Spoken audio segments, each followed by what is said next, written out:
What are community fish? Well, they are a oftentimes small group of fish that are peaceful. They get along with each other.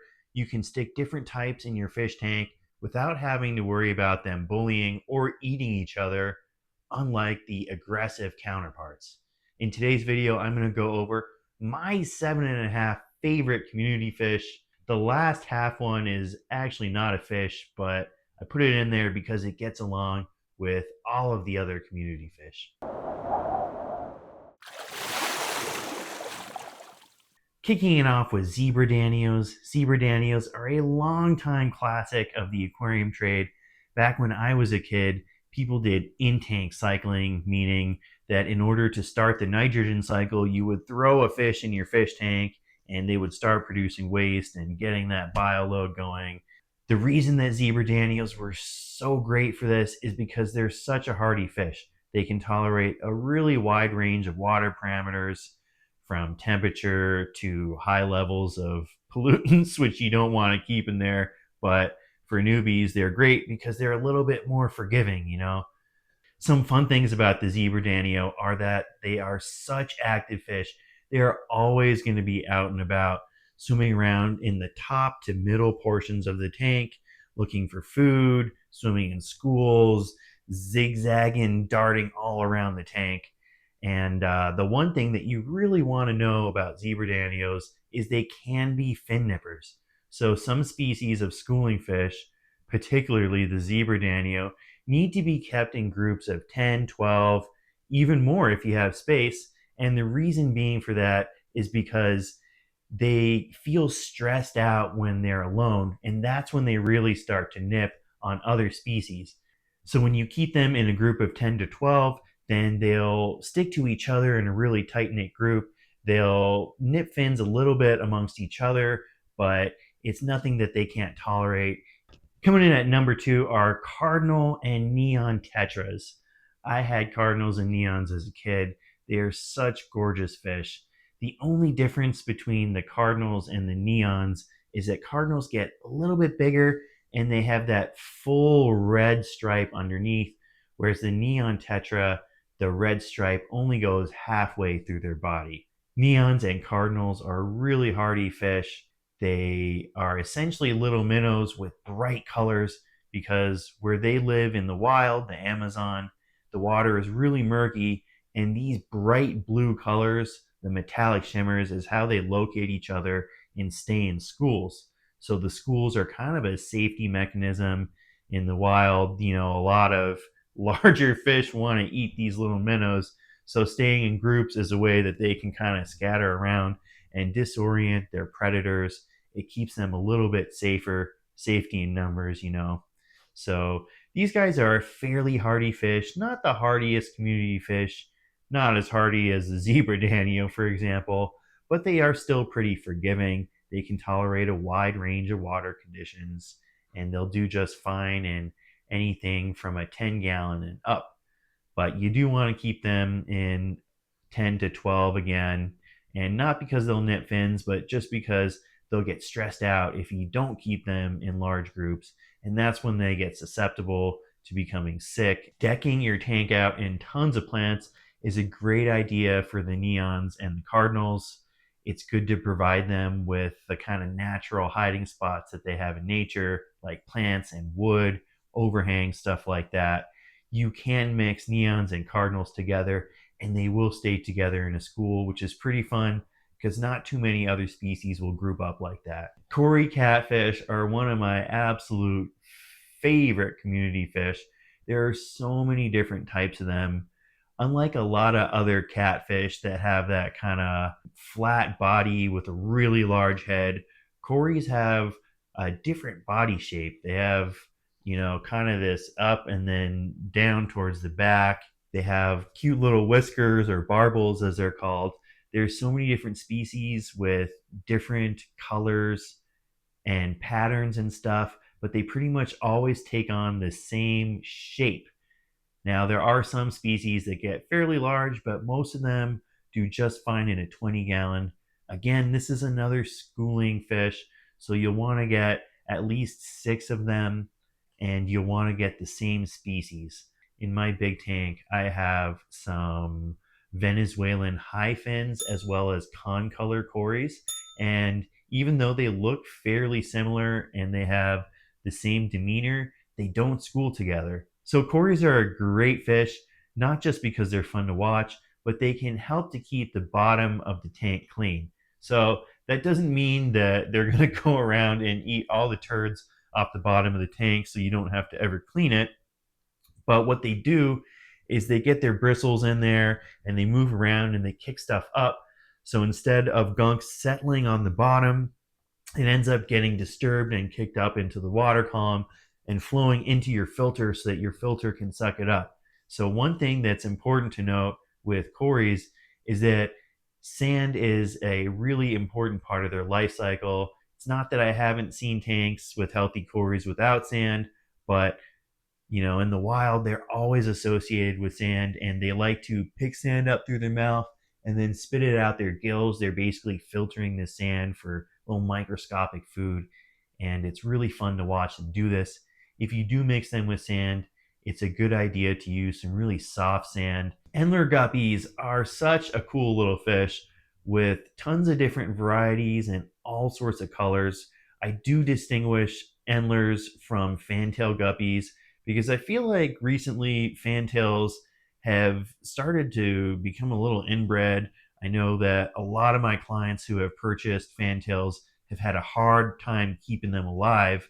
When I was a kid, they were such a hardy fish. You could keep them in buckets, jars, toilets, whatever, such a hardy fish. But that's really maybe not the case anymore today. Endler guppies are, however, super hardy. I like to keep only males because they are prolific breeders. If you're interested in having a tank full of fish, then get some males and females. They'll start breeding like that, and you'll have babies in no time. Endler guppies aren't schooling fish per se, but it is fun to get a group of them just because of how colorful they are and watching them bounce around the tank. They're such an active fish. They are always up to no good, kind of harassing each other, annoying each other. They're kind of a comical little fish. You can almost see the expressions on their faces when one of them is bugging the other one to get some food that they're at, like an annoying little brother or something. They're really fun fish, always up to something. Terrific fun to watch. Cherry barbs have been in the hobby for a long time. They are such a fun, peaceful, hardy little fish. So the cherry barb shows quite a bit of differentiation between the male and female. That's called sexual dimorphism. So the male tends to be a little bit smaller and streamlined, but vibrant red colors, and the fins extend out a little bit more. The females are brown and a little bit plumper with more obvious striping down the middle. Males spend a lot of time trying to catch the eye of the female, flaunting their fins and kind of circling each other, trying to carve out their own little territory. The females oftentimes get tired of the male's advances and they'll spend a lot of the time swimming around, kind of avoiding the males. You can't go wrong with some cherry barbs. The Glowlight danio is another species of danio that's super hardy but behaves and looks quite differently from the zebra danio. So glowlights have a mixture of colors. They're red, yellow, orange, green, dashes of silver. They have some horizontal striping as well as vertical striping. And then depending on the time of the day, they might get darker red. So the dominant males tend to pick up a really dark red early in the morning and late in the evening.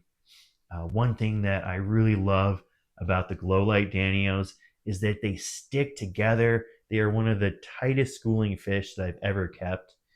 Um, on the downside, they can be a little bit more shy than the zebra danios. So if you're keeping Glowlight danios and they're spending a lot of time hiding, it's important that you throw in a ditherfish. So a ditherfish is something that is not afraid to swim out in the open.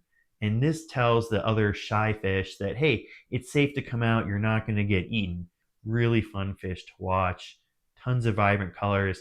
They also have little barbels, which are hard to see because they really never slow down long enough to get a proper look at. These fish are a little bit harder to find. I have seen them on one occasion at my big box pet store. I rarely see them on my local fish stores. I have to drive like an hour and a half to some of my big city Denver fish stores, and they're pretty common there. But if you live in a small town, they might be a little bit hard to find. You might need to travel or hop on the internet to see who's selling them. Okay, my last fish is my favorite fish on the list, the Kuhli loach. I absolutely love the Kuhli loach. They're like little snakes or eels. They're wriggling around the bottom of the tank. They are a pretty shy one, unlike all the other fish that I've mentioned that spend a lot of time out and about. The Kuhli loach is one that you really have to encourage to come out. So it's important to give them lots of hiding spots. Leaves are a great way because you can scatter them along the front of the glass, and the Kuhli loaches can come along under those leaves, still feel protected, but also gives you the chance to look at them. So some important things to know about the Kuhli loach is that they do tend to be a bit of drama queens. So they'll freak out sometimes, especially when you first get them. Maybe you're doing a water change. Kuhli loaches are going back and forth, up and down, wigging out big time. That's normal for them, so don't be alarmed.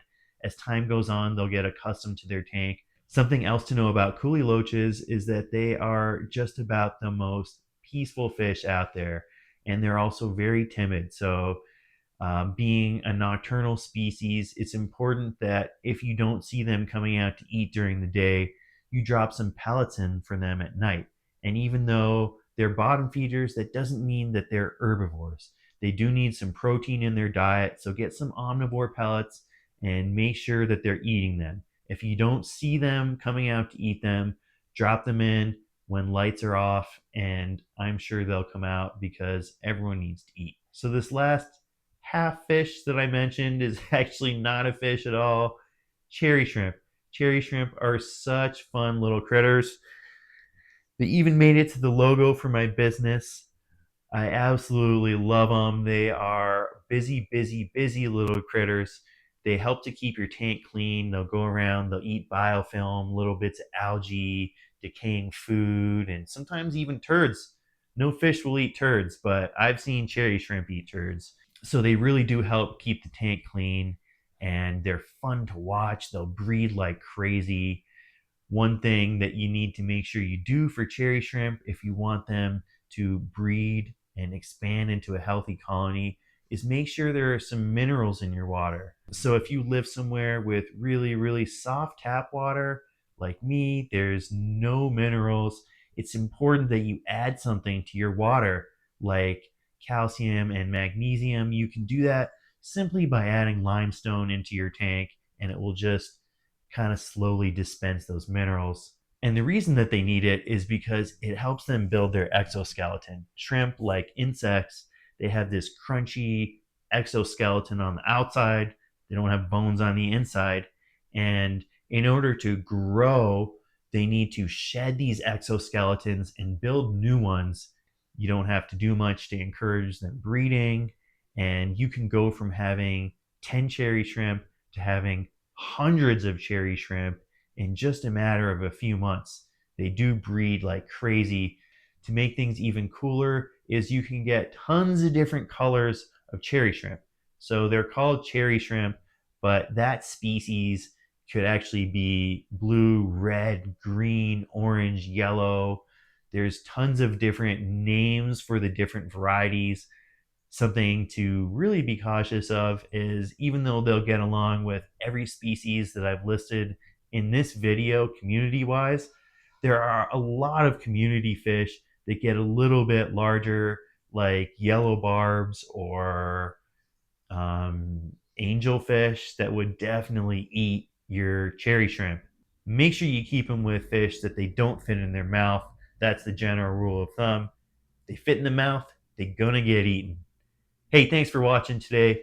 Let me know, what are some of your favorite community fish? Who did I miss? Make sure you hit that like and subscribe button. Appreciate it. Till next time, see ya.